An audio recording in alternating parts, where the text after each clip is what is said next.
Am I the asshole for asking my girlfriend to move out because she started a career as an influencer and stopped respecting my privacy? Ooh, okay. This is me subtweeting you, Josh. Oh, really? This is what Josh does at home. Oh, because he wants to be an influencer. Don't fucking say that. Don't say that. People are actually going to believe that. I've been living with my girlfriend for 2 years. At first, everything was great. We got along well, spent time together, and had a good balance between our personal lives and being a couple. But a few months ago, she started building a career as an influencer. At the beginning, it was just a fun hobby for her. Some pictures, a couple videos, nothing over the top. I always supported her and was proud that she found something she enjoyed. However, things quickly spiraled out of control. Our apartment has turned into her personal studio. Every corner has to be perfectly curated for photos. Every room is a potential backdrop for her vlogs. When I come home tired from work, all I want to do is relax, but immediately there's a camera in my face because she's quote-unquote filming content. Okay, yeah, that's weird. Even our private conversations are often recorded without my prior consent. All right, yeah, no, that's not okay. And then I find them posted in her videos. That's crazy. It got especially awkward when she posted a part of a conversation where I shared something deeply personal, which I didn't expect to be made public. I tried talking to her about it, but she always brushes it off, saying I'm overreacting and that it's just, quote-unquote, part of her job. No, it doesn't have to be. And I should be more understanding. Over time, this has started to wear me down. I feel like I no longer have any space in our home where I can just be myself without worrying about being filmed or photographed. A few days ago, after yet another incident where I came home and was quote-unquote caught on camera, I decided to have a serious conversation with her. I told her that I understand her influencer career is now an important part of her life, but for me, it's becoming too much.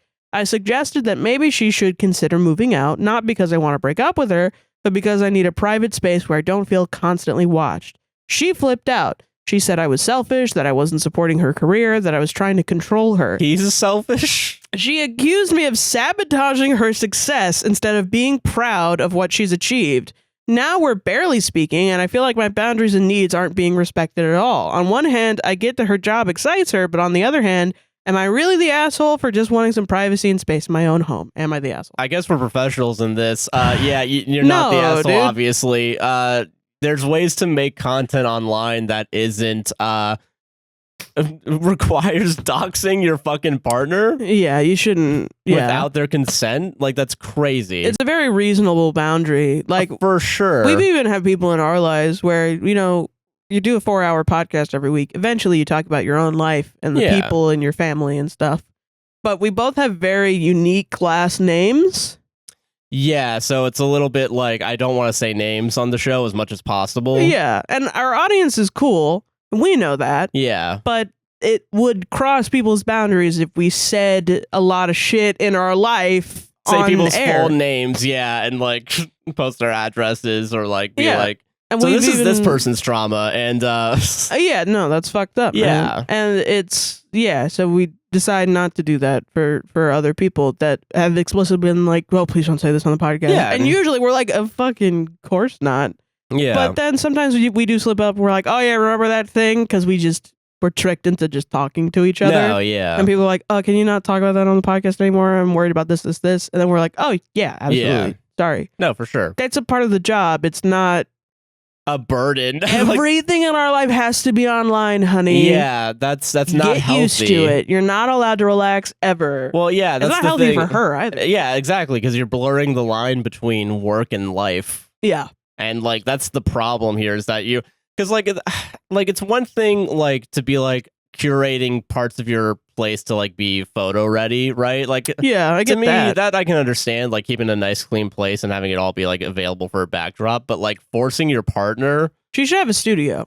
Yes, there should be one room like where she just has her shit. Like that's even what if we do. Yeah, even if it's like because I know like some Twitch streamers like they do it in their bedroom, right? But they have that one corner where they do all their streaming and work and shit. Yeah.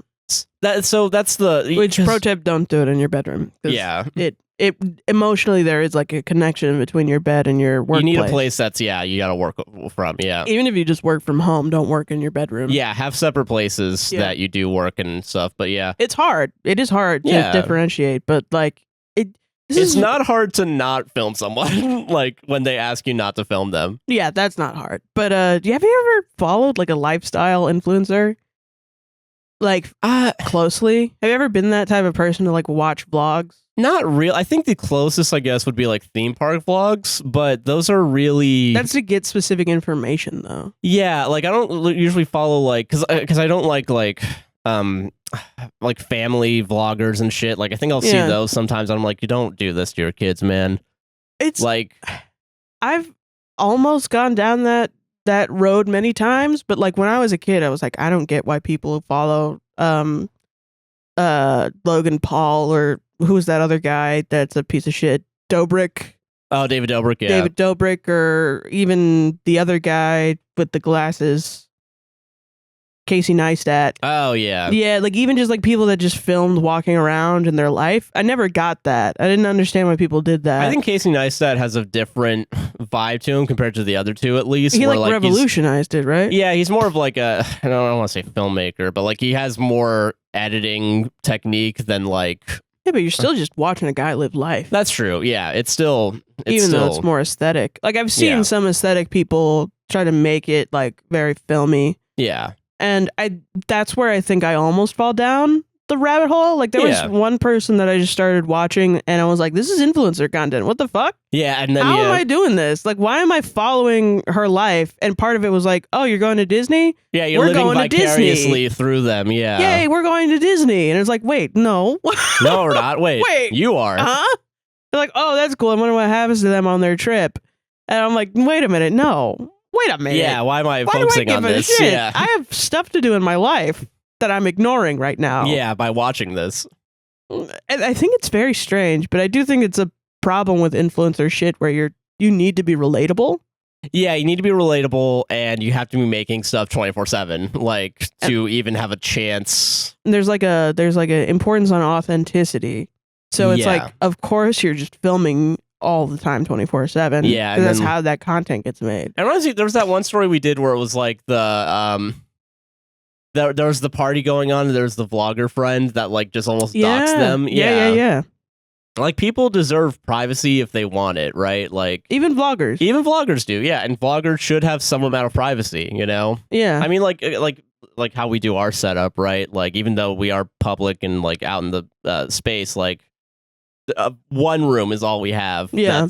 One corner, technically. Yeah. And then when I stream, it's one corner, you know, and then when you're working on gaming, it's one corner. And like, yeah, no, it's not difficult really to like be able to make content, quote unquote, and like without having to film everywhere. Yeah. And like the projection's really crazy of like, you're being selfish. You don't believe in me. Like that's crazy, though. I really think it's like a mental disease, though, making content. I really think it gets in your brain. It's the most... Content brain. Yeah, it's the most, like, concentrated form of, like, performing, right? Yeah, because you're doing it 24/7. So you're always in your on. own house, wherever you're going. You never have time to just be off and relax. Well, and, like, even... Yeah, like, here, like, at least we have, like, 4 hours that we do it, and then the rest of it's like, oh, I'm gonna go edit. And we have to essentially set up like a 9 to 5 kind of schedule. Yeah, that's flexible where we can come in late or. I wouldn't call us like influencers first, right? Like I think we're podcasters first. Yeah, I think we're barely influencers. I don't even think we do a good job at selling. Yeah. What do you mean? You don't go to patreon.com/APWSTR? No, but yeah, that's just No, this is honestly this is a breakup waiting to happen if this is going to be. Hopefully it isn't, but like I feel bad for her in that she's in the like from a content creator to a content creator, knowing that like she's that far gone with the disease. Yeah, like it's like I hope she gets like mental help. Yeah, I agree because like. What in that vlog where he's talking about that sensitive thing? Did you like put a fucking red circle around him? Like, pointing at expose this trauma? Question mark? Like, exclamation point. Some of it is your personality is like you're just kind of a boundary pushing asshole. But then also some of it is the job requires you to not have boundaries. Yeah. Therefore, the people around you can't have boundaries to be successful. Because if you do have boundaries, you're saying, "Oh no, I can't work on the weekends, Walmart. Sorry, I can't do this ad on the weekends. I have to spend time with my boyfriend, Walmart." Yeah. You're saying no to money, which is like, you're saying no to food. You're saying no to rent. To do that. Yeah. Or, Oh no, sorry, I can't make a TikTok today. I'm doing other shit. I have to go hang out with my family for Christmas. Yeah. I can't make a Christmas vlog. Oh, a hurricane's coming through. Oh, a hurricane's coming through. I have to, I can't do a podcast. I have to go do a hurricane prep. Yeah. No, actually, you know what? I'm just going to make videos of me surviving through the hurricane this whole time. I'm going to live stream the entire thing because Aiden Ross said if you get injured, he'll give you $75,000. Yeah, so there's also outside influences also trying to make you make the worst decision. Yeah, the industry rewards you not having any boundaries. Yeah. And I see teens trying to do it like that's what they want to do as their job, which I think is fine. But I worry that that's what it's going to end up being. And then you're going to be 25 and you don't have any work skills and you don't want to do this anymore because it sucks. And not even that you don't have any work skills. You do. You have like marketing skills by the end of this and you have like editing and stuff. Yeah. So you could do other shit. But I'm just like, I worry the toll it takes on people's mental health, especially if you start as a teen doing it. Yeah, no, yeah, don't. Yeah. Yeah. Yeah, no, fucking not the asshole. No, not the asshole. No, not the asshole. She's definitely an asshole for crossing her boundaries. Yeah.